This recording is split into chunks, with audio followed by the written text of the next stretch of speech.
This is the Learn Jazz Standards Podcast, episode 121. Welcome to the LJS Podcast, where you get weekly jazz tips, interviews, stories, and advice for becoming a better jazz musician.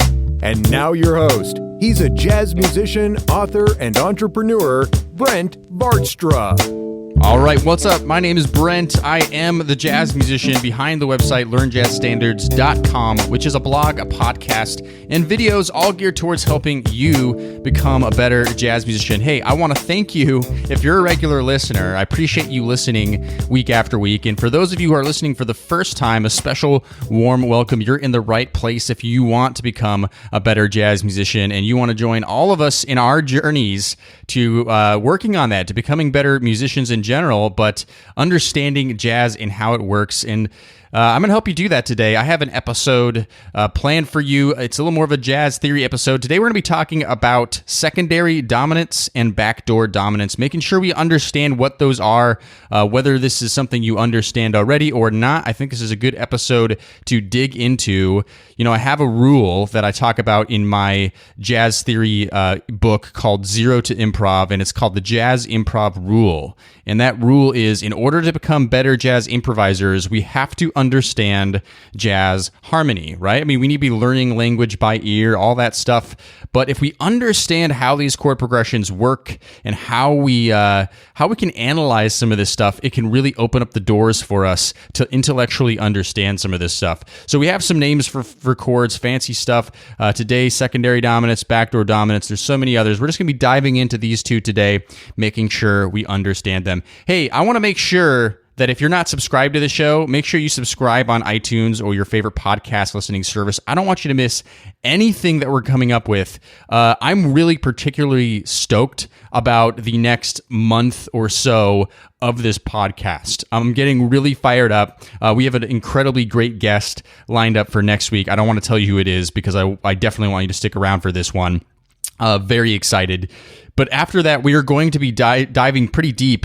This is the year 2018 for those listening in the future. But in July, I'm going to start really talking about something that's really important to me. And I mentioned this a couple episodes back. I'm going to be talking about practicing, how to practice in a goal-oriented, focused way, setting your practice sessions up for success, and practicing the right things. Because in August, we are going to be relaunching probably my favorite thing that I do on Learn Jazz Standards, which is our 30 Days to Better Jazz Playing course, which we are renaming to 30 Steps to Better Jazz Playing. A little bit of a rebrand here, just from, basically what's happened is, over the last year and a half, we had a lot of students go through this course, and everybody has given such positive feedback. But along the way, I'm dedicated to helping all of the students, whether you're in this course right now or whether you're thinking about taking this course. I'm dedicated to always improving this course, making it the best it can be. And so I've gathered feedback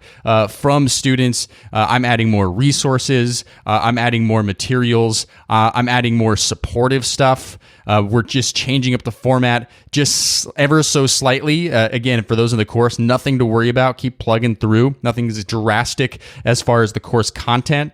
But I'm just, I'm repackaging some things here because I just wholly believe in this course and that it can do a lot of stuff.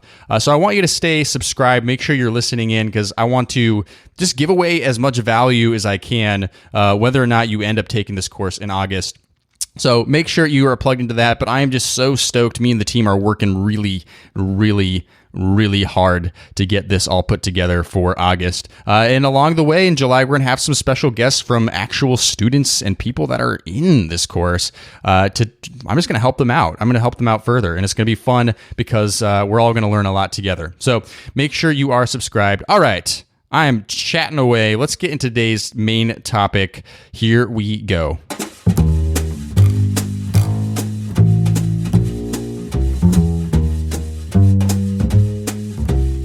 All right, just to reiterate my jazz improv rule, if we want to become better jazz improvisers, we have to understand jazz harmony. And that's why today we are going to be talking about secondary dominant chords, and we're going to be talking about backdoor dominant chords, because sometimes when we're going through jazz standards, which are the vehicles in which jazz musicians use to improvise, right? We know that we need to be studying jazz standards whether or not we want to compose our own music, because that's where we learn all these harmonic lessons that we can take and move on from there. So sometimes when we go through jazz standards, we see things, chords and chord progressions, and we need to understand how they function. And sometimes we see things that may go outside of the regular, in fact, oftentimes we will see things that go outside of the regular diatonic series, right? So we need to understand how those things work. I want to first start with secondary dominants. What are secondary dominants? Let me just give you a definition really quick, and then we're going to go over some examples. A secondary dominant is when a dominant seventh chord acts as a 5 chord of a diatonic chord other than the tonic. We call this tonicization. This means the chord the secondary dominant precedes now sounds like a new tonic to the listener. Now, I know there's a lot of funny terminology in there, so let's break this down into layman's terms here.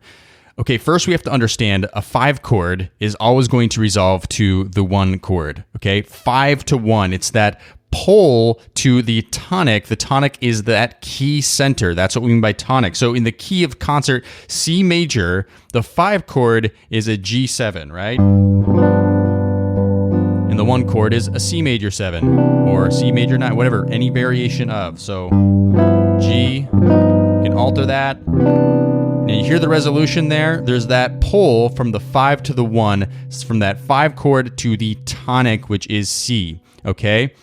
Now, when we have a secondary dominant, this means the chord the secondary dominant precedes now sounds like a new tonic to the listener, because a secondary dominant chord acts as a 5 chord of a diatonic chord other than the tonic. So in other words, we're not talking in the key of C, we're not talking about a G7 to a C major 7. We're talking about, we are in the key of C, but we are going to be tonicizing a different chord in the diatonic series. Now, if that's still confusing to you, let's pick a chord here. Let's pick the 2 chord. What is the 2 chord in the key of concert C?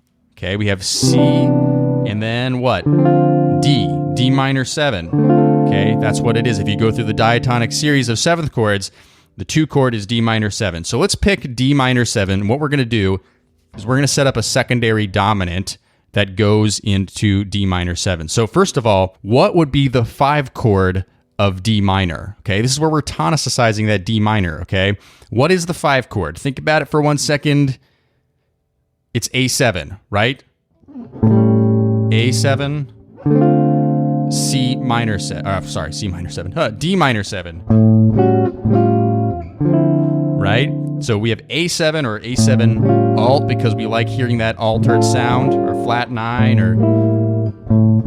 or sharp 9 that leads into a minor 7th chord, right? So now it's as if that D minor 7 is not the 2 chord in C major. D minor 7 is a new tonic. It's a new 1. This is going to be way easier to understand if I use an actual tune. Okay. You know the song All of Me? A lot of people know that one, right?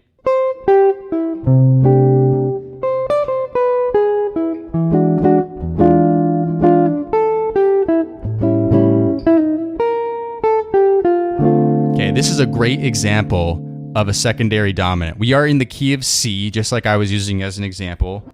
So the song starts with a C major 7. Right? And then it goes to an E7.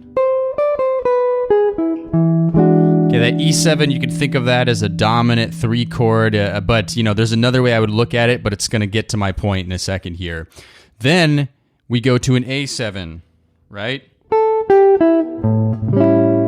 Okay, now this is where we are going to be tonicizing that D minor 7 now, right? Because think about it for a second. In the diatonic series, A7 does not exist in the key of concert C major 7, right? In the key of concert C.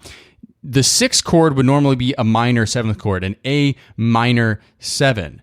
But when we make this a dominant 7th chord, that implies that we're about to go to a 5-1. And in this case, the 5-1 is A7, right?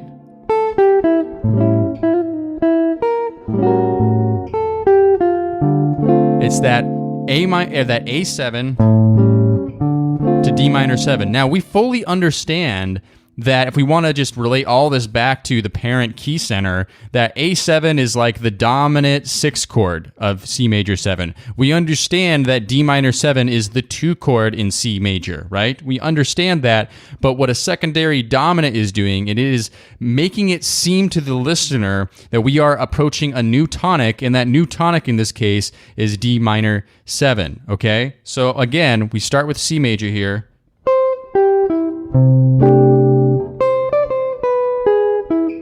The E7,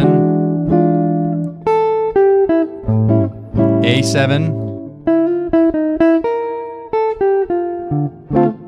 okay, there's that, right? It seems to resolve to the D minor 7. So A7 is a secondary dominant to D minor 7. Now, this next part really proves my point even more. If we go further into the song, we go back to that E7. It goes...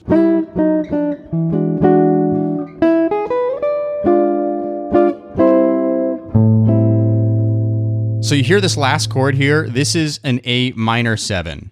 And obviously, just a second ago, we had an A7 serving as the secondary dominant going to D minor 7. But now you heard there was a resolution to this A minor 7. So, right, we go back to that E7. And then we have this line. What is this? This is still E7. It's a dominant 7 chord. And it's resolving to an A minor 7. So now we have E7 is now acting as a secondary dominant going into A, right? Because think about it for a second here. E7 is not diatonic. It's not truly diatonic in the key of C, right? It would have to be, it would be the 3 chord and it'd have to be a minor chord. It'd have to be E minor, but it's not. It's E7, okay? So now it's acting as this resolution into A minor 7. So in other words, we have these two different secondary dominants here. We're tonicizing, it's a hard word to say, different chords in this song, but we're still under the umbrella of concert C. So one more time. There's the tonic. Now, I look at this really, this E7, this first E7, as a dominant 2 chord going into D minor, right? Because the next chord is that A7.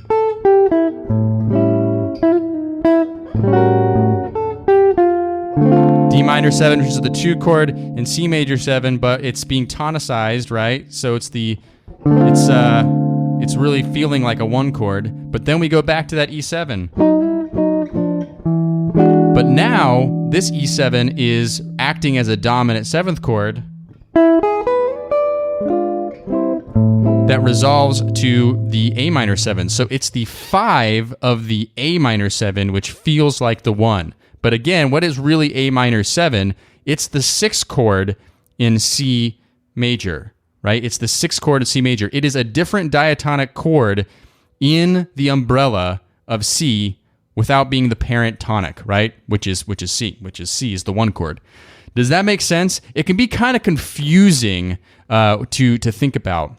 But essentially, anytime you see a dominant 7th chord approaching another diatonic chord in the key center, you can automatically start thinking and asking yourself the question, is that a secondary dominant? Should I be approaching this differently? And the reason why this is important is because if you understand it's a secondary dominant, it's actually going to help you play a little bit differently. Suddenly you're going to be thinking, oh, key of D minor, right? Now, a lot of times in these things too, you can add a 2 chord to any of this. So that might be the dominant 7th chord, but what is the 2 chord in D minor 7? Well, it's E minor 7 flat 5. A7, D minor 7. And you see this happen all the time. In fact, a lot of times it happens with the 6th chord, right? So you're in the key of C, and then all of a sudden we go B minor 7, E7, A minor 7, right? A minor 7 is the 6th chord, but we're doing a secondary dominant with a 2 chord in front of it, right? And then usually goes to some kind of dominant 2, and then minor 2, 5, back to the 1. Okay? Does that make sense? So this happens all the time in jazz, and if you can understand this, it will help you improvise. It will help you think about it and approach it differently. So that's a secondary dominant chord right there. So make sure you're looking out for that when you are going through jazz standards. Let's talk about the backdoor dominant now. The backdoor dominant is not as common as the secondary dominant, okay? It's not as common. Secondary dominants, you're going to see this all the time, and that's why I really want you to understand that. Backdoor dominants are less common. I will give you examples, and you do see them, though, and understanding what they are and why they are there can help you, in general, understand when you see them so you can approach them. Now, let's talk about a definition here of a backdoor dominant. So a backdoor dominant is a dominant 7th chord that substitutes the 5/7 chord for a flat 7 chord, a flat dominant 7th chord, approaching the 1 chord by a whole step. And this works because the flat 7 has a lot of notes in common with an altered 5/7 chord. Okay, so an example of this, again, we're in the key of concert C major, so an example of this would be B flat 7 to C major 7, okay? We see this happen in Lady Bird, if you know that song.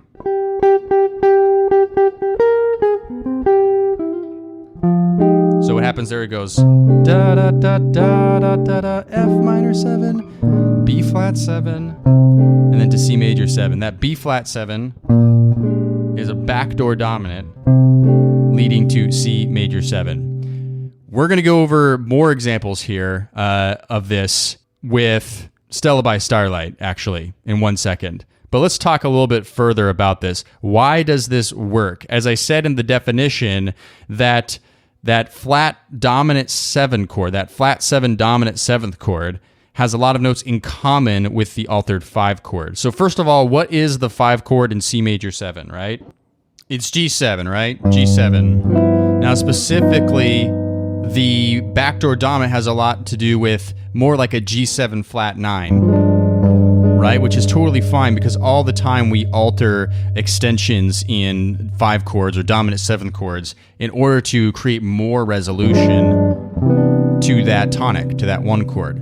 So let's do a little analysis really quick. Let's just look at a basic G7 chord. What are the notes in it? It's G, B, D, F. G is the root, B is the 3rd, D is the 5th, and F is the flat 7. Now let's look at the backdoor dominant, which remember, it's a whole step down from that tonic, which is C. So that's a B flat 7 is the backdoor dominant.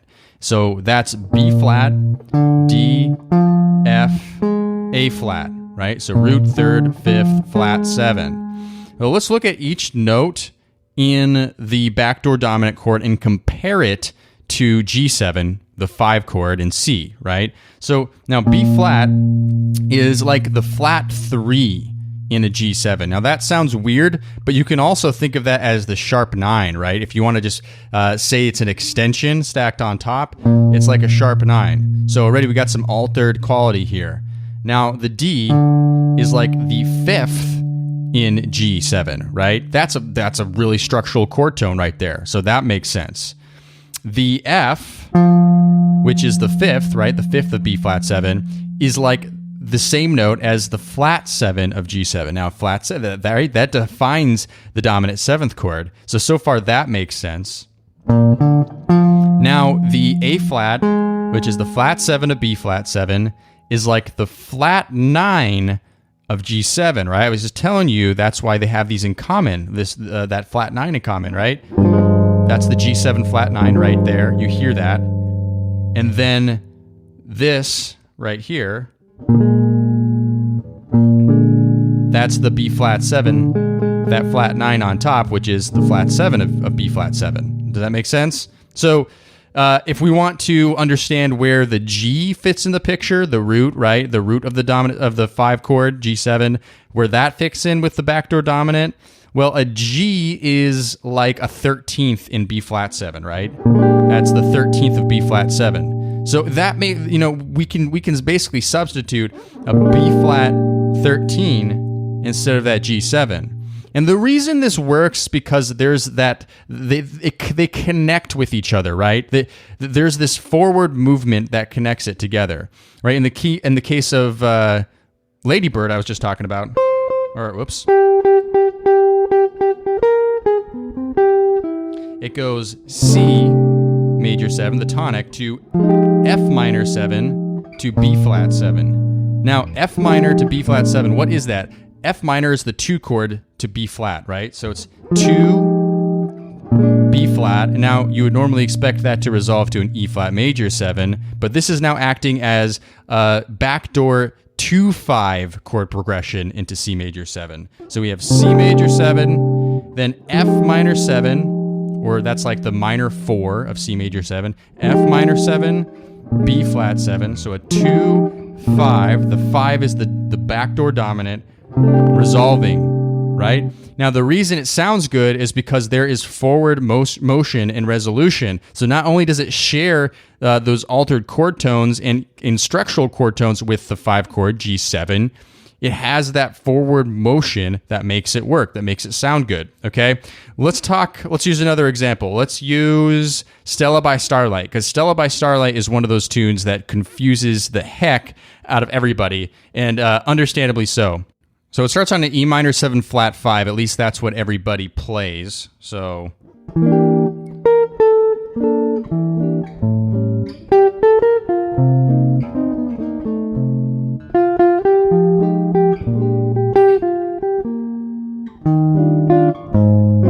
here it is, the backdoor dominant. Okay, to the B flat major 7. So essentially, Stella by Starlight goes through a lot of weird key things, okay? But it kind of all boils down to the key of concert, B flat major, right? That's the chord that keeps getting resolved to. So we have E minor 7 flat 5 to an A7, so it's like a 2-5 there.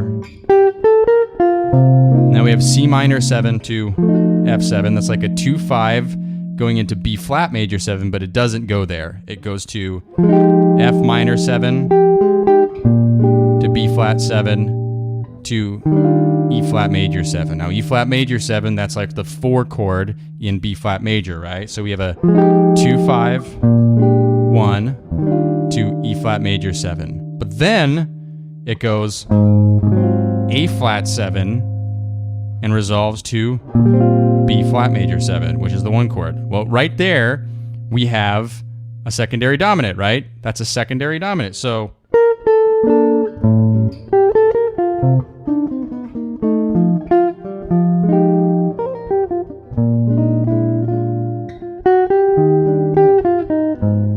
right, A flat 7.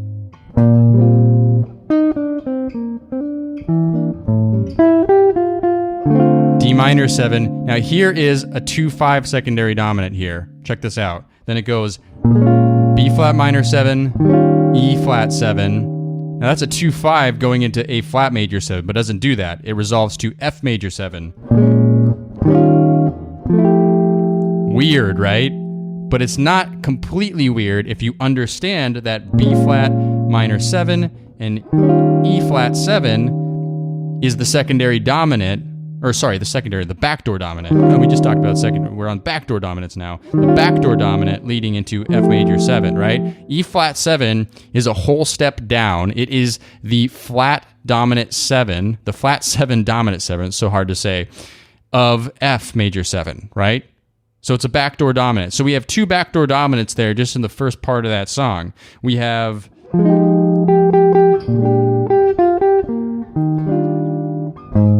A flat going to the B flat major 7, then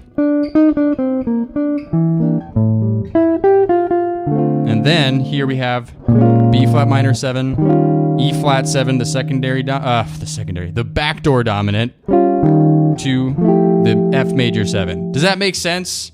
Okay, so that is the backdoor dominant. So one more time, I'll read that definition to try to sum all this up for you here. I know this is kind of heady stuff, but it's important. A backdoor dominant is a dominant 7th chord that substitutes the 5-7 chord for a flat 7 dominant 7 chord, approaching the 1 chord by a whole step, right? Like E flat 7 to F major 7, whole step. This works because the flat 7 dominant 7 has a lot of notes in common with an altered 7 chord, right? We went through that.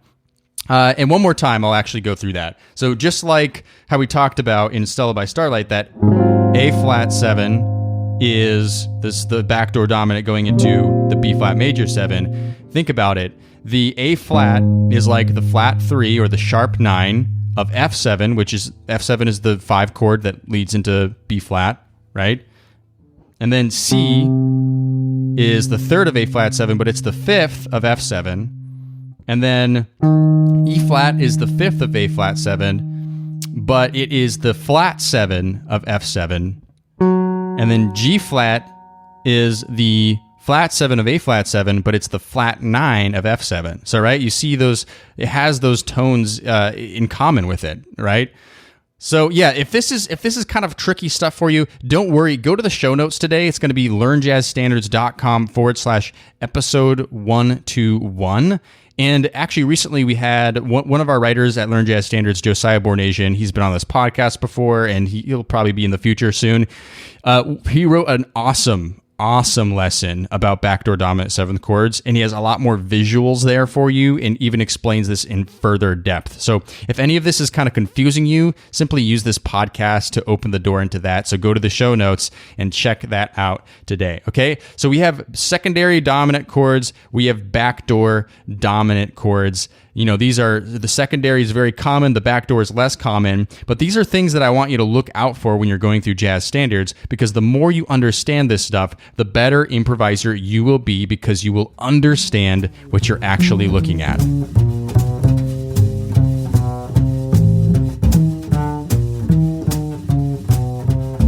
All right, that's all for today's show. Hey, I want to thank you so much for listening. Thanks for tuning in. Hopefully you're able to hang with some of this today. Like I said, show notes to find that article if you need a little extra visual help with some of this stuff.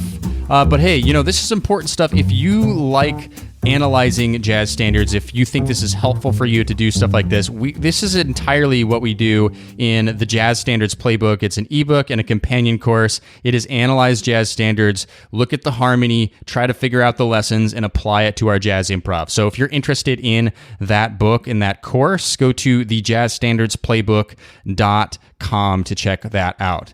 Now, as I always ask, and if you have not done this yet, I highly would appreciate it if you go to iTunes or your favorite podcast listening service and leave a rating and a review for the show, a positive one, just to share with others how this podcast has helped you. Super easy to do, takes just a couple minutes, if that, and just a free way to give back to this podcast. So leave a rating and a review, and of course, subscribe, and make sure you share this episode if you find it helpful with a friend. All right, we're going to be coming out with a brand new episode and with a special guest next week on the podcast, episode 122, and I look forward to seeing you back then. Thanks for listening to the LJS podcast, brought to you by LearnJazzStandards.com. Subscribe to the series on iTunes, and don't forget to join our jazz community at LearnJazzStandards.com/newsletter.